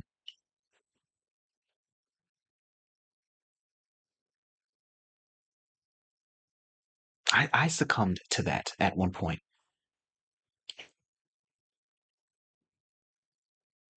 I'll take a brief second. Like, I succumbed to that when I was in grad school. I finished grad school 2013 for a master's degree, and I didn't get accepted into a doctorate program. And so I was in Chicago and super broke. And like, I was trying to like work with nonprofits. I was like, hey, look, I got all this research, I got all this stuff, and y'all want to hire me? And they didn't. But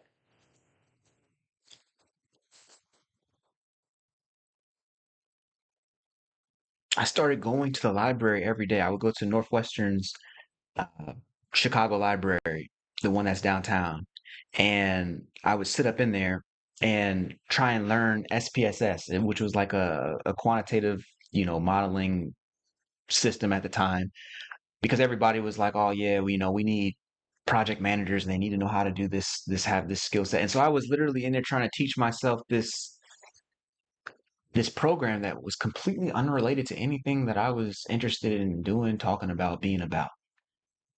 But I was too distracted by the thoughts that were saying, "Oh boy, if you do not get a job and work, your lady's gonna leave you. You're gonna be a bum. You'll be homeless. Or what? All of the things. You know what I'm saying? Nobody's gonna respect you. All that, all that, all that." And in those moments, those thoughts create distraction, but that theater of the mind, that distraction theater of the mind starts to feel like it's the real deal. It starts to feel like that's the world, and that reality was the illusion. So when I think back to that, I'm like, oh man, that young person who was 22, sitting there taking the entire day to try and learn this new program so they can be a project manager, which they really don't want to be in the first place, but just trying to do it just to get by. That person,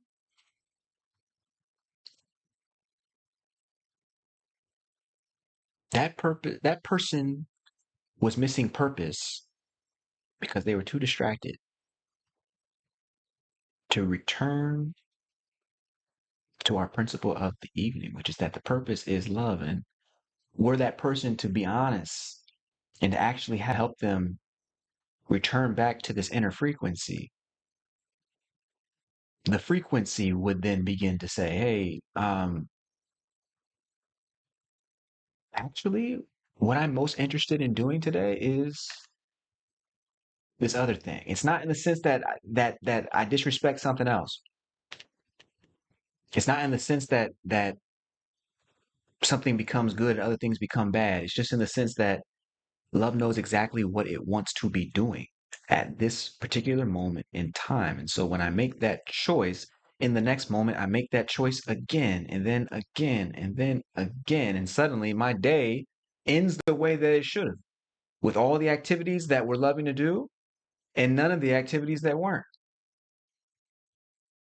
But I'll miss that if I get distracted by the theater of the mind, by the thoughts that are, particularly the fear based thoughts that are creating a distraction theater.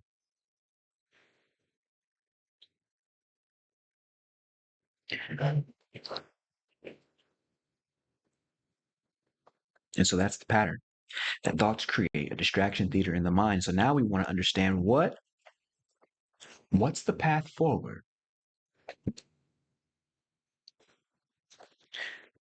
Now we want to understand what is the path forward.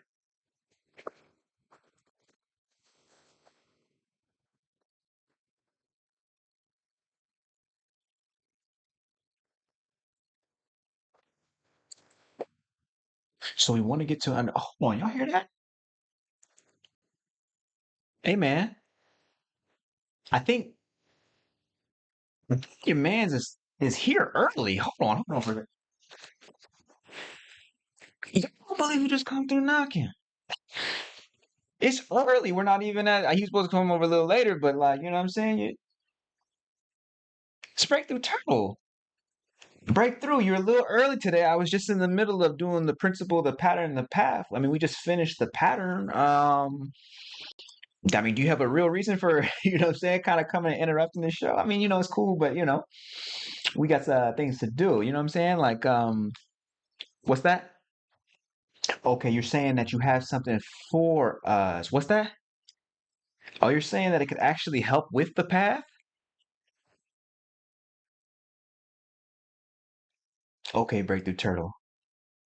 If you're saying that what you have to share today is actually going to help us identify and understand a path forward, then as always, Breakthrough Turtle comes through with that divine turtle time. And in order to get the breakthrough, we got to break him open. Hmm. I'm gonna break the turtle. I'm trusting you, B. Hmm. Hmm. All right, B. Have a seat right there for you, means. Okay, they got the turtles in the chat, B. They got the turtles in the chat for you. Okay, so here's what Breakthrough Turtle has given me. I'm just unrolling this. Uh-huh. Let's see. I don't know. Usually he come through later, you know what I'm saying? But he's coming through today. He's saying this. All right, Breakthrough Turtle. He's saying this. Remember, we're talking about our principle, our pattern, our path. Breakthrough Turtle saying that he coming through with the path forward. So our principle again was that purpose is love.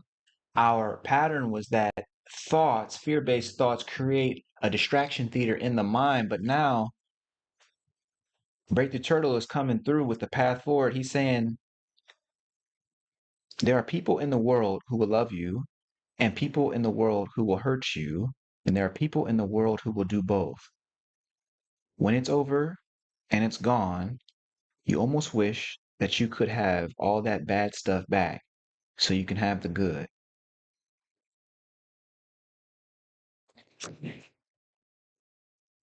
And Victor, what the hell is this, man? I don't know. I don't know what you're talking about. Like we're talking about the principle, the pattern, and the path, and you're talking about some. There are people in the world. So breakthrough. I'm saying this. The principle tonight was that purpose is love. The pattern was that fear-based thoughts create a distraction theater in the mind that take us away from purpose and put us into a distraction field where we get carried away by the whims of the world. I'm looking for a path forward, and what you brought me was there are people in the world who will love you and people in the world who will hurt you, and there are people in the world who will do both. When it's over and it's gone, you almost wish that you could have all that bad stuff back so you can have the good.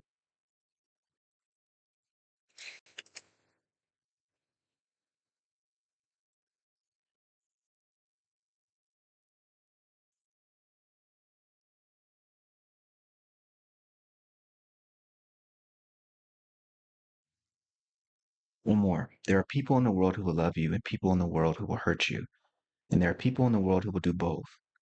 When it's over and it's gone, you almost wish that you could have all that bad stuff back so that you can have the good.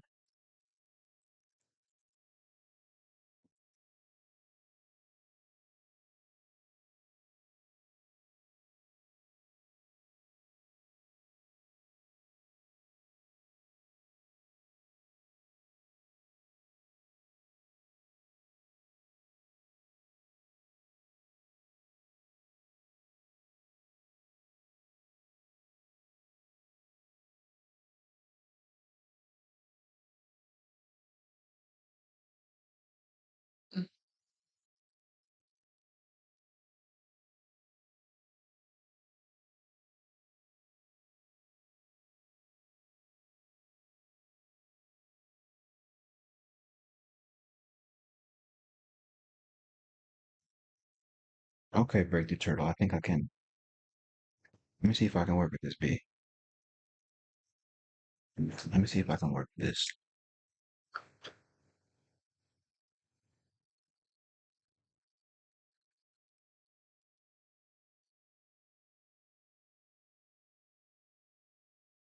Our question tonight was, what does purpose feel like inside your body? The principle was that purpose is love, and therefore purpose feels like love inside the body. Our pattern was that we only forget when we get distracted by thoughts that create a false theater in the mind that occupies our attention. The path forward.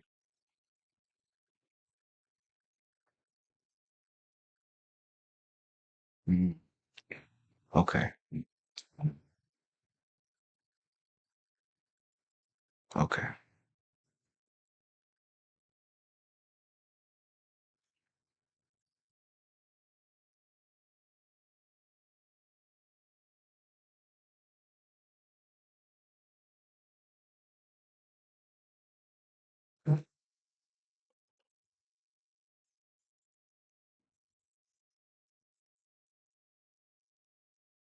You ever seen this before? You ever seen this before?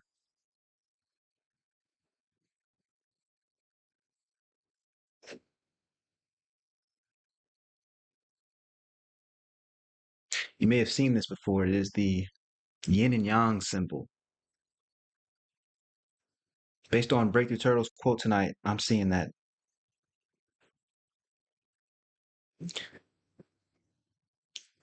Behold eternity. Behold all phenomena.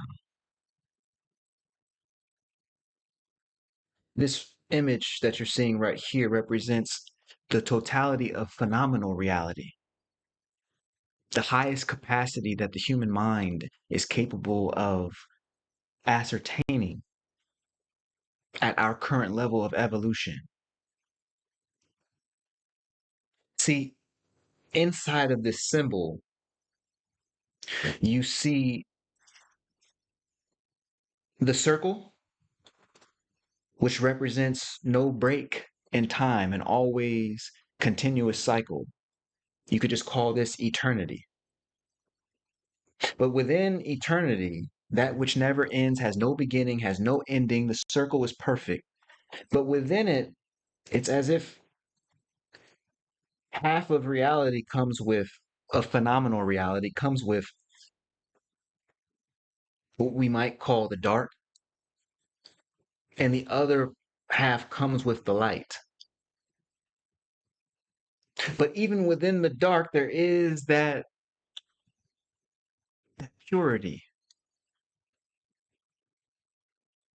Even within the foolishness that exists within the distractions of the mind, there's a level of purity and wisdom if we're willing to look, if we're willing to see it. Just as in every good time, there is a little kernel of distraction or setback or what you could call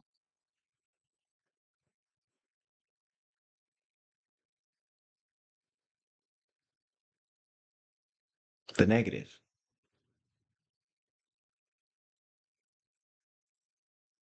And everything works like this. Every career stage, every high and low. This comes from the Chinese, the Taoist tradition, but it's basically the seven hermetic principles all in one. The law of rhythm, the law of compensation, the law of vibration, the law, it's basically all of the hermetic principles all in one. That you are going to,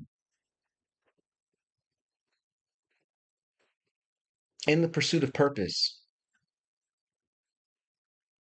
that you are going to experience your share of darkness and light, of ups and downs, of highs and lows.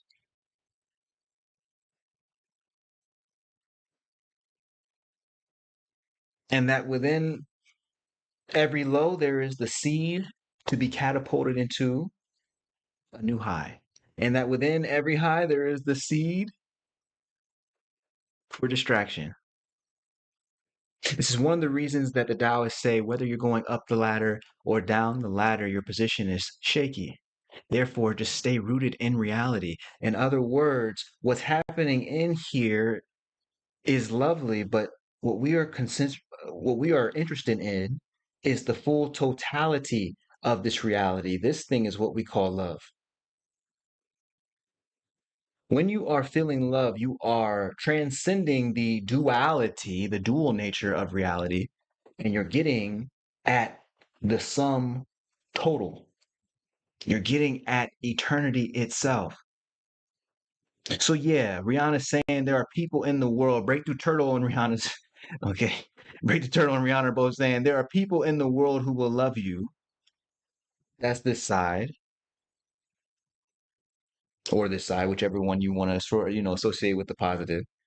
There are people in the world who will love you, and there are people in the world who will hurt you, and there are people in the world who will do both. Which are these ones? You know what I'm saying? Like these ones can flip and flop. When it's over and it's gone, you almost wish that she could have all that bad stuff back so that you can have the good. What is she saying? She's saying that in Breakthrough Turtle, Rihanna and Breakthrough Turtle are saying that paying attention to this bifurcated, to the dual nature of reality. I know that I don't get good without bad if I stay in the dual nature, but I'm okay with that because I know that both good and bad belong to the sum total that is called love. You dig what I'm saying?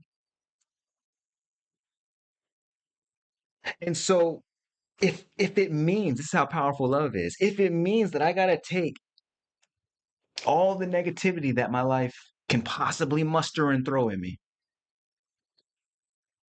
if walking in purpose means that I've got to take all the negativity that my life can possibly throw at me, I'm willing to accept and even thank life for all of that bad stuff because I know that it belongs to the sum total of reality. And I know that because of that, I know that it all abides in love.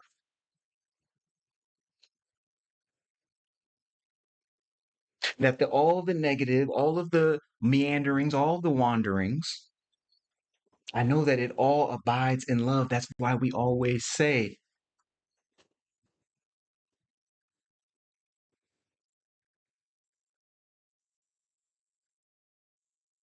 that the purpose of reality is reality, but the totality of reality is love. Therefore, the purpose is love. It's the same thing. So I'm willing to accept the negative because I know that it all abides in love. And that even the negative returns me to a pure sense of what God is.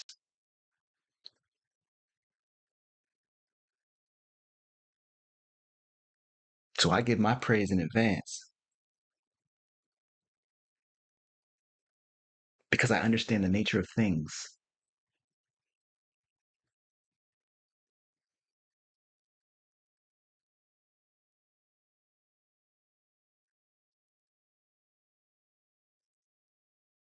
And so you understand our path forward tonight is to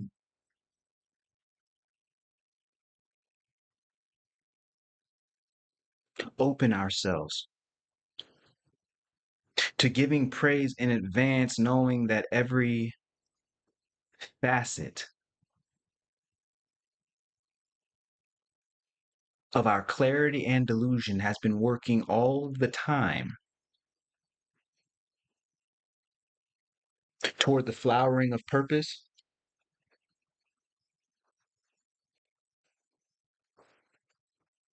and toward the direction of love.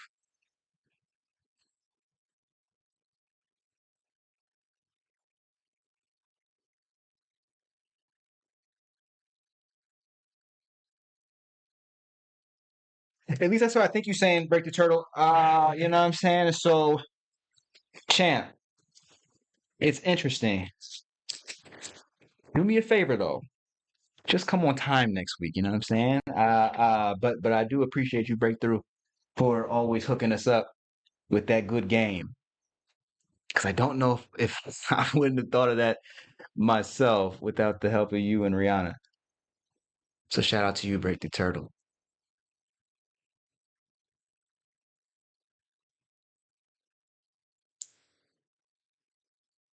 Hmm. Return to this sum total, understanding that we never actually get away from purpose because we never actually get away from the totality of reality, which is why even our nights of deepest despair can awaken us to a deeper dimension of love, and in that way serve purpose, in that way expand our life's work,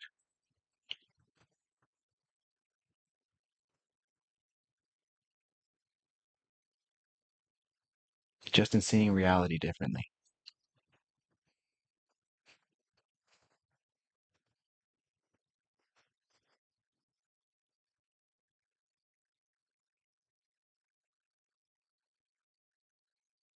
That's why.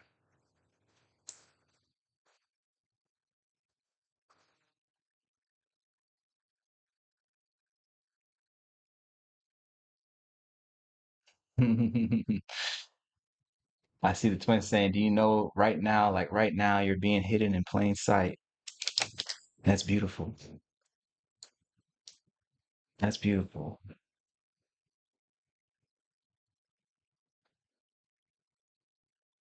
Yes. Twin saying I was privileged to wear that symbol on my gi as well as the white crane for karate. Absolutely. Absolutely.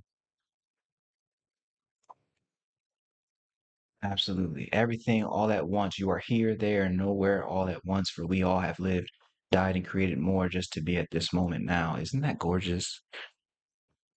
Isn't that gorgeous? That the great flow of beings throughout all worlds all honor this purpose, all honor this love, all exist in this totality that is reality. And so the quote that Break the Turtle brought to us tonight was just that you almost wish when in those moments when you're occupied by love so fully, it's like you can should you ever get distracted, you almost wish for the bad stuff to come back so that you can reassert yourself, rediscover what love is all over again. Except here, what we're doing is recognizing that good stuff, bad stuff, it all abides in love.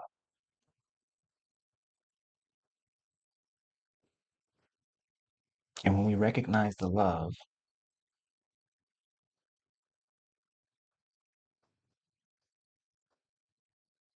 we are also recognizing and abiding in true purpose,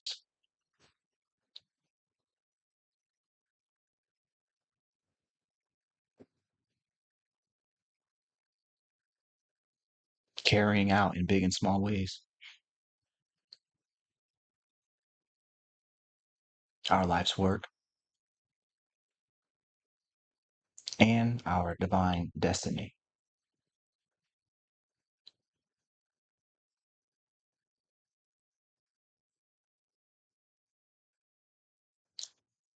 That's why fear is our only enemy. Then we bring heaven to earth when we transform our minds. I'm Dr. Shawn, and we were not sent to impress our people. We were sent to transform our people into a light for the world. For God's universe opens to all who believe in breakthrough.